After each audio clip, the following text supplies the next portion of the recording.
A brilliant MS-66 1955 Jefferson nickel hammered for $12,650 on March 1, 2007, absolutely shocking for a common date.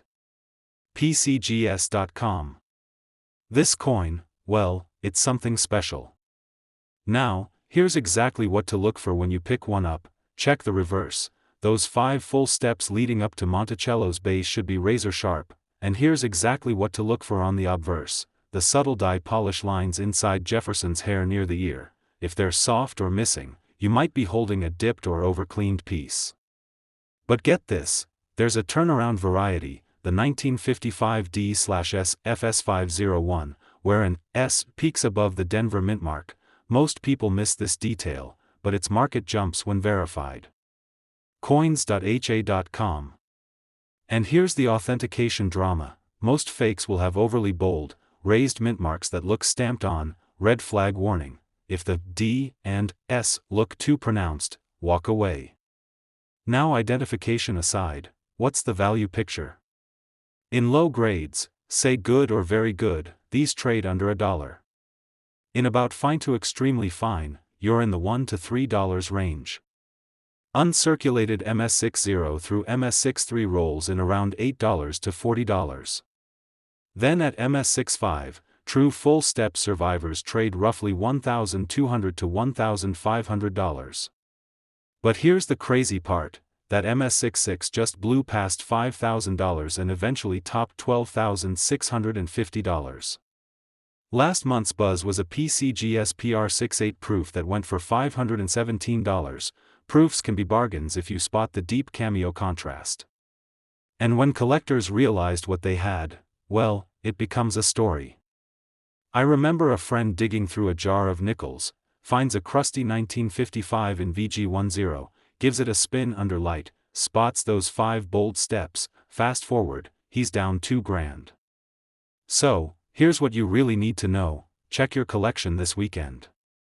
Pull out any 1955s, hold them under a loop. Look for sharp step definition, crisp mint marks, and any sign of that S over Denver. If you see questionable mint mark depth or odd surface residue, that's often a cleaning scam. And don't be surprised if you unlock surprise worth hundreds, or even thousands. Market shock, a 1973's deep cameo-proof Jefferson nickel just smashed records, fetching an incredible $5,750 at Heritage on June 15, 2025. Now, isn't that wild? This coin, well, it's something special. Now, here's exactly what to look for when you pull a 1973 USA nickel out of your pocket. First off, the mint mark. See that tiny D or S on the reverse? That single letter changes everything. And here's exactly what to look for on that S, a frosted cameo contrast against a mirror-like field. That's your deep cameo proof. At first glance, nothing special. But look closer, those frosty devices pop against the reflective background. And get this, on certain 1973 D nickels, you'll spot a faint doubled ear of Liberty, only visible under magnification. Here's another key feature, the steps on Monticello's dome. Sharp, defined lines mean higher grade.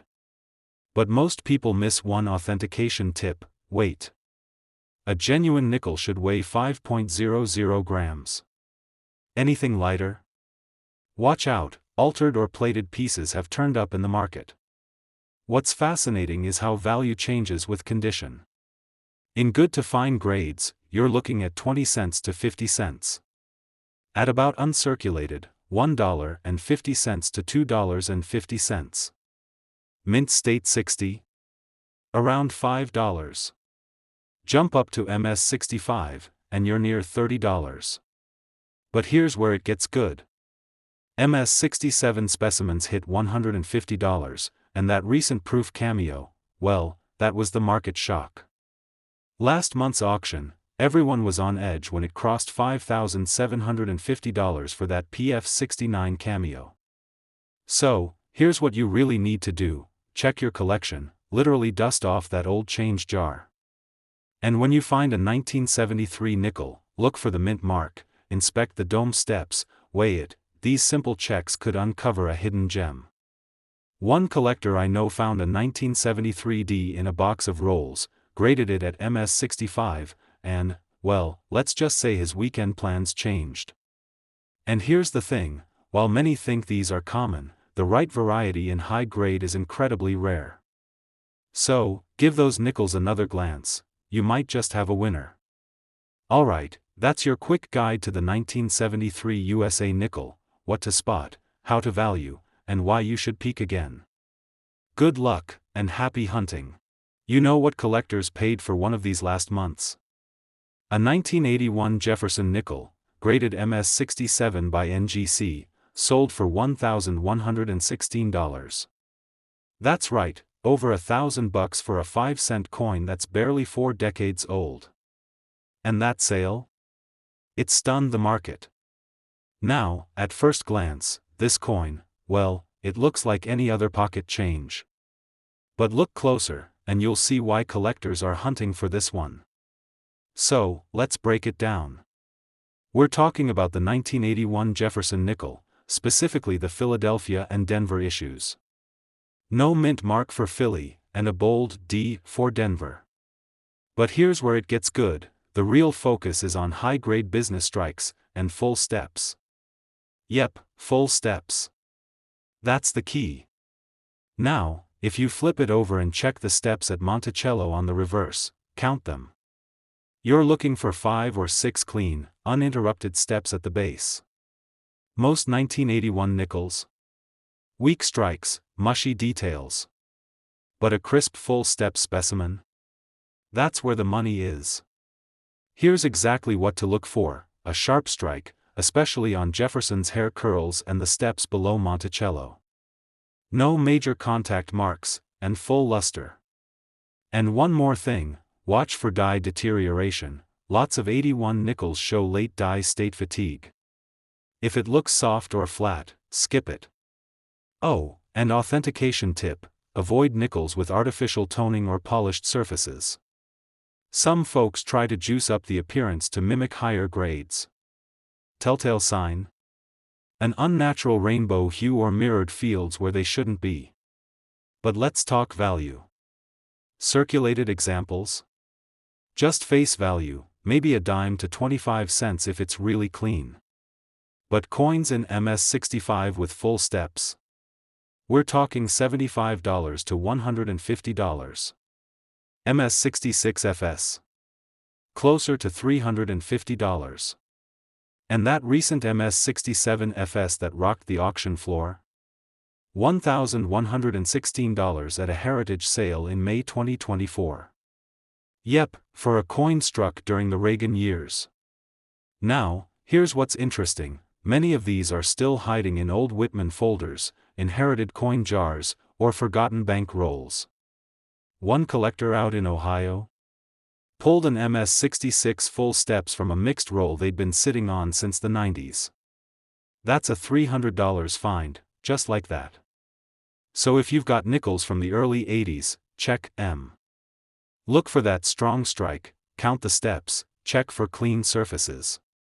And if you're unsure, submit it to PCGS or NGC, because that extra step could turn 5 cents into $500.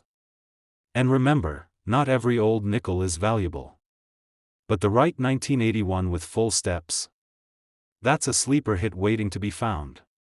Now, get this, last month's heritage sale saw a flawless 1981 D Jefferson nickel in MS68 full steps bring in a staggering $120, that's right, $120 for a coin you might be tossing in your pocket right now. And when collectors realized what they had, jaws dropped. This coin, well, it's something special. Here's exactly what to look for. First, check that D mint mark, clear, sharp, not weak or doubled, that little letter makes a big difference. And here's exactly what to look for in the strike, all 5 steps on Monticello's base should pop, if they're flat or worn, you're looking at a much lower grade. Now, I've seen plenty of these over the years, but every now and then one shows those never-before-seen details, and that's when excitement really kicks in. Identification, let's dig in. At first glance, nothing special. But look closer, the rim should be fully intact, no dings or nicks around the edge. What's fascinating is how often the date itself sits slightly off-center. Get that centered strike, and you're talking premium territory. And here's what's interesting. Some 1981 nickels have microscopic die scratches between the J and E of Jefferson. Most people miss this detail, but it's a red flag for altered or cleaned pieces. And here's the thing about value, recent auction records tell the story. In June 2025, an MS-67 example sold for $45. Last December, a solid MS-66 went for $20, but that top-tier MS-68 full steps, it nearly tripled the usual range. Market trend? It's been creeping up steadily, especially through the spring collecting season. Seasonal patterns show demand spikes around major shows, so timing your sale can actually boost returns, absolutely. But here's where it gets good. Imagine you're going through your change jar. Most people would walk right past this nickel, but if you spot that perfect rim and crisp details, you might be sitting on a hidden treasure. One collector I know, he didn't believe me when I told him his rolled nickels were worth checking. He pulled out a single 1981 P in proof-like condition, authenticated later as PR69 DCAM, sold for over $75. And he's still kicking himself for underestimating that one piece. Authentication tip? Use a 10 times loop under good light. Look for hairline scratches that catch the glare. Most cleaned coins lose their original luster, so if it looks too shiny, red flag warning. And avoid coins with those telltale swirl marks from improper polishing. So, if you've got any 1981 USA nickels tucked away, don't let them blend in with everyday change. Give them a closer look, because when you uncover that perfectly struck full steps piece, you'll discover why experienced collectors simply can't ignore this little silver-clad marvel. Happy hunting, and keep those eyes peeled. Last month, a 1962 Denver MS-67 nickel sold for a staggering $5,600 at Heritage Auction on June 10, 2025. That's not your everyday pocket change. What makes that so jaw-dropping is that most 62 nickels trade for under $10. Well, that's where our story begins. This coin, well, it's something special. Here's exactly what to look for when you pull one from the jar. First, peek at the rim, see how crisp and perfectly rounded it is. That's a hallmark of a top-grade strike. And here's exactly what to look for on the obverse, those clean, well-defined lines in Jefferson's hair. If they're soft or worn, you're not in MS territory. But check the mint mark too. Find the tiny D just below the ribbon on the reverse. That Denver mint strike tends to carry a premium. And here's the thing, authentication hinges on that ribbon detail. Most people miss this detail, but genuine pieces show fine, parallel die lines through the ribbon. Everything else is a red flag warning. If you see too smooth or overly reflective surfaces, walk away. What's fascinating is why the 1962 nickel became valuable. It's not a low mintage year, but circulation where wiped out most gem examples. So when collectors realized what they had, values spiked. Last month's auction shocked everyone when a lone dealer pulled a raw MS-66 from his stock. Let's talk market ranges. At good 4, you're looking at around 10 cents. In fine 1-2, about 75 cents. In extremely fine 4-5, roughly $3. Mint State 60 start around $5. MS-63s jump to $30. MS-65s hover near $150, and then that outlier MS-67 at $5,600. Overall, values are stable to mildly rising as high-grade survivors dwindle. Now, I've seen plenty of these over the years, but here's a collector discovery story. One guy found a smooth, unremarkable nickel in his grandmother's dresser drawer. Turned out it was an MS-64 Philadelphia strike. He got it graded and walked away with $275. Incredible, right? But here's what you really need to know. Go check your collection.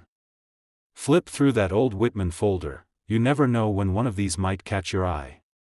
And when you do, get a second opinion from a reputable grader before you make any moves. That way, you'll know if you're holding pocket change or something absolutely remarkable. What collectors paid for a 1999 nickel recently? $4,000. Yeah, $4,000 for a single 5-cent coin. Sounds unreal, right? But it actually happened at a heritage auction not long ago, and the reason? Well, that's where things get really interesting. Now, the 1999 Jefferson nickel, on the surface, doesn't seem all that special. Millions were minted. You'll find the P for Philadelphia or D for Denver right beside Monticello on the reverse. But, here's the twist. One specific variety, struck on the wrong planchet, is what's driving the frenzy. At first glance, it looks normal. But look closer, the valuable ones were accidentally struck on a dime planchet. That's right, 10-cent blanks. So, the coin is smaller, thinner, and the design doesn't quite fit the rim. That's your first clue. Here's exactly what to look for. If you've got a 1999 nickel that seems just a bit off in size, weigh it. It should come in at around 5 grams normally, but if it's closer to 2.3 grams, that's a red flag, in a good way. And get this, there's another variation, too. The 1999 improperly annealed error gives the coin a wild reddish or blackish appearance. Looks like it's been burned, but nope, it's a legit minting error. Most people toss them, thinking they're damaged. But those errors? Some have pulled in over $600 depending on grade. Now, let's talk condition. A worn 1999 nickel? You'll get face value. Maybe 5 cents, maybe a quarter from a generous dealer. But, in MS-65? We're talking $20 to $40. That dime planchet error we mentioned earlier? One sold in 2022 for $4,113 in NGC MS-64. That shocked even seasoned pros. Here's exactly what to look for again: undersized diameter, weak rim detail, and, this part's key, a clearly visible 1999 date with full strikes despite the smaller planchet. If that date's cut off or partially missing, it might still be good, but get it authenticated. Now, I've heard stories from collectors who found one just lying in an old change jar. One guy picked his out at a garage sale for a nickel, had no idea until he weighed it and saw the size difference. That's how these things get overlooked.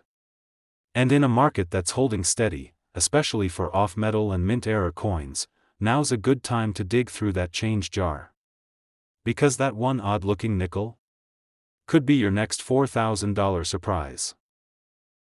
What collectors paid for a 1994 Jefferson nickel recently?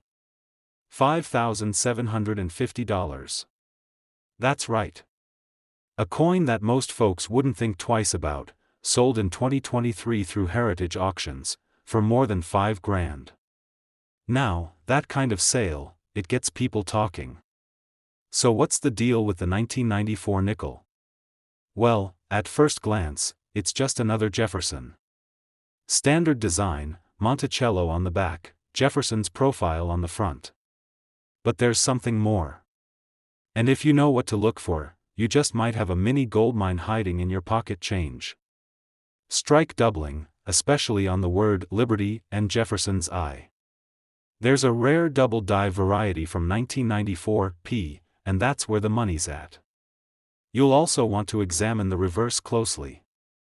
A faint, almost ghost-like doubling on E pluribus unum and the Monticello dome? That's your cue to dig deeper. Now, let's talk value. The average circulated 1994 nickel? Worth face value. Maybe 25 cents to $1 if it's in nicer shape. But that double die, that's a game changer. In MS-66 condition, that $5,750 sale? It stunned a lot of collectors.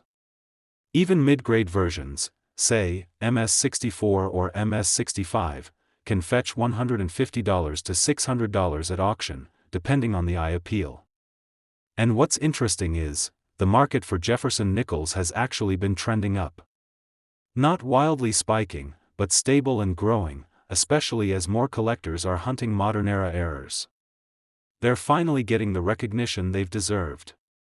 Now, I've heard from a guy in Indiana who found one in his father's coin jar. Thought it was just a regular nickel, until he spotted the doubling on Liberty.